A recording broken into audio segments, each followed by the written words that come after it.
എല്ലാവർക്കും നമസ്കാരം. ഇന്നത്തേത് വളരെ ടേസ്റ്റി ഒരു ബ്രേക്ക്ഫാസ്റ്റ് റെസിപ്പിയാണ്.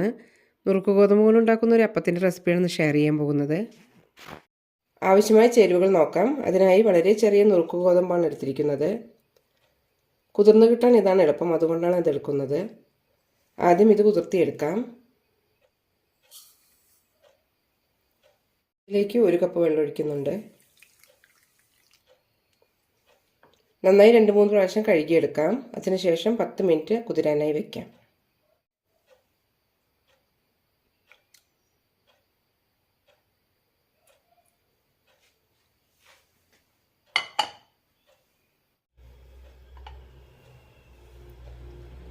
നന്നായി കുതിർന്നിട്ടുണ്ട്, അരച്ചെടുക്കാം.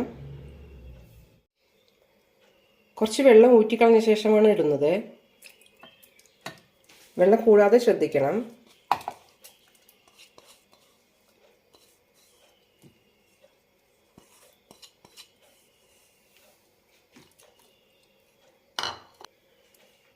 ഇനി കൂടെ തന്നെ 2 ടേബിൾ സ്പൂൺ അരിപ്പൊടി ഇടാം.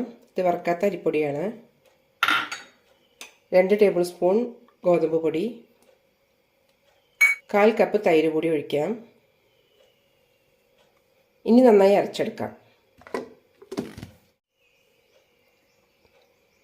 നല്ല സ്മൂത്തായി അരച്ചെടുക്കണമെന്നില്ല, ചെറിയ തരികളുണ്ട്.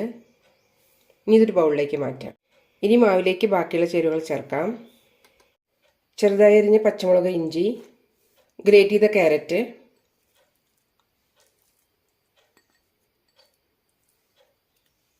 ചെറുതായി അരിഞ്ഞ സവാള, മല്ലിയില, കറിവേപ്പില,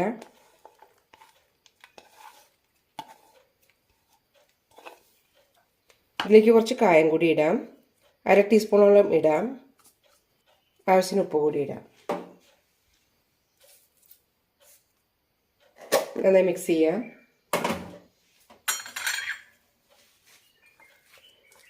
വെള്ളം കുറവാണെങ്കിൽ കുറച്ചുകൂടി ചേർക്കാം.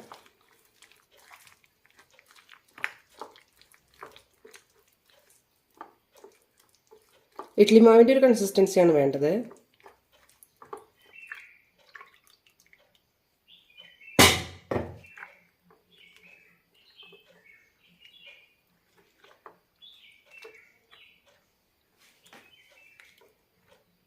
ഇതുപോലെ തിക്കായിരിക്കണം മാവ്.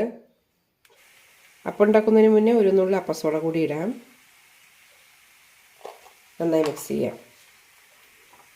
ഇനി ഉണ്ണിയപ്പച്ചട്ടിയിൽ ഒഴിച്ച് അപ്പം ഉണ്ടാക്കിയെടുക്കാം. ചട്ടിയിലേക്ക് എണ്ണ ഒഴിച്ചിട്ടുണ്ട്. ഇതിലേക്ക് മാവ് ഒഴിക്കാം.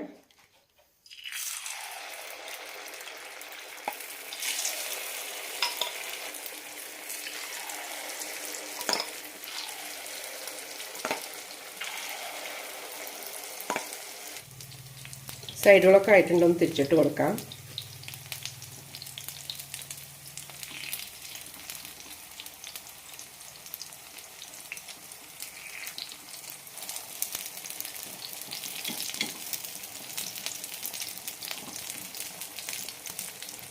തിരിച്ചിടാം.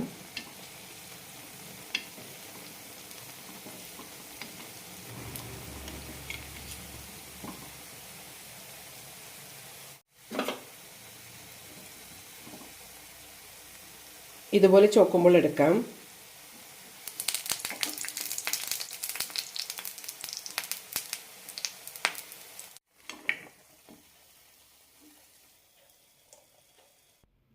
വളരെ ടേസ്റ്റിയായ അപ്പം റെഡി ആയിട്ടുണ്ട്.